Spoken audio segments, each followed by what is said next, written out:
Hi everyone. ಹಿಂಗೆ ತರಕಾರಿ ಯಾರೋ ಒಬ್ಬರು ತಂದುಕೊಡ್ತಾರೆ ಊರಿಂದ ಬರೋವಾಗ. ಟೌನ್ ನಮ್ಗೆ ಹತ್ರನೇ ಇರೋದು, ಹಳ್ಳಿ ಎಲ್ಲ.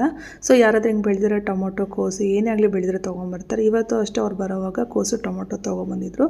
ಜೋಳತಾನೆ ಬಂದು ಇನ್ನೊಬ್ಬರು ತಂದು ಕೊಟ್ಟಿದ್ರು. ನನಗೆ ಎಷ್ಟು ಬೇಕು ಅಷ್ಟು ಇಟ್ಕೊಂಡ್ಬಿಟ್ಟು ಊರಿಗೆ ಸ್ವಲ್ಪ ಕಳಿಸ್ಬಿಟ್ಟು ಅಕ್ಕಪಕ್ಕದ ಮನೆಯವ್ರಿಗೆಲ್ಲ ಕೊಟ್ಬಿಡ್ತೀನಿ.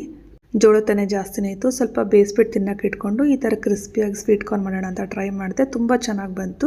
ಈ ಥರ ಸ್ವೀಟ್ ಕಾರ್ನ್ ಎಲ್ಲ ಬಿಡಿಸಿಟ್ಕೊಂಡ್ಬಿಟ್ಟು ಕಾದಿರೋ ನೀರಲ್ಲಿ ಒಂಚೂರು ಹಾಕ್ಕೊಳ್ಳಿ. ಮೇಲೆ ಈ ಥರ ತೇಲುತ್ತೆ, ಅದೆಲ್ಲ ತೆಗೆದ್ಬಿಟ್ಟು ಉಪ್ಪು ಸ್ವಲ್ಪ ಹಾಕಿಬಿಟ್ಟು ಕುದಿಯೋಕ್ಕಿಡಿ. ತಾನೇ ಮುಕ್ಕಾಲು ಭಾಗ ಬೆಂದಮೇಲೆ ಸ್ಟವ್ ಆಫ್ ಮಾಡಿಬಿಟ್ಟು ನೀರೆಲ್ಲ ಸೋಸ್ಕೊಂಬಿಡಿ. ಈ ಥರ ತಣ್ಣಗೆ ಆದಮೇಲೆ ಎಣ್ಣೆಗೆ ಒಂಚೂರು ಕಾಯಕ್ಕೆ ಇಟ್ಬಿಟ್ಟು ಅಷ್ಟೊತ್ತಿಗೆ ನಾವು ಸ್ವೀಟ್ ಕಾರ್ನ್ಗೆ ರೆಡಿ ಮಾಡ್ಕೊಂಡು ಕಾಶ್ಮೀರಿ ಚಿಲ್ಲಿ 1 ಸ್ಪೂನ್ ಹಾಕ್ಕೊಳ್ಳಿ. ನಾನು ಇದು ಕಲರ್ಗೋಸ್ಕರ ಯೂಸ್ ಮಾಡ್ತಾರೆ. ಕಲರ್ ಯೂಸ್ ಮಾಡೋ ಬದಲು ಇದು ನ್ಯಾಚುರಲ್ ಕಲರ್ ಯೂಸ್ ಮಾಡ್ಕೊಳ್ಳಿ. ಉಪ್ಪು ಖಾರ ಹಾಕ್ಕೊಂಡು ಕಾರ್ನ್ಫ್ಲವರ್ ಹಾಕ್ಕೊಂಡು ಸ್ವಲ್ಪನೇ ಹಾಕ್ಕೊಂಡು ಇದನ್ನು ಮಿಕ್ಸ್ ಮಾಡ್ಕೊಳ್ಳಿ. ಯಾಕೆಂದರೆ ಜೋಳದ ತಾನಲ್ಲಿ ನೀರಿನ ಅಂಶ ಇರುತ್ತೆ. ಸೊ ಎಣ್ಣೆ ಚೆನ್ನಾಗಿ ಕಾದ್ಮೇಲೆ ಇದು ಹಾಕ್ಕೊಳ್ಳಿ. ಸೊ ಎಣ್ಣೆಯಲ್ಲಿ ಹಾಕೋವಾಗ ಮೇಲೆ ಈ ಥರ ಬಂದುಬಿಡುತ್ತೆ. ಸೊ ನಿಧಾನಕ್ಕೆ ಹಾಕ್ಕೊಳ್ಳಿ. ಏಕೆಂದರೆ ಜೋಳದ ತಾನಲ್ಲಿ ನೀರಿನ ಅಂಶ ಇರೋದಕ್ಕೋಸ್ಕರ ಎಣ್ಣೆಯಲ್ಲಿ ಹಾಕೋಷ್ಟರಲ್ಲಿ ಮೇಲೆಗೆ ಬಂದುಬಿಡುತ್ತೆ.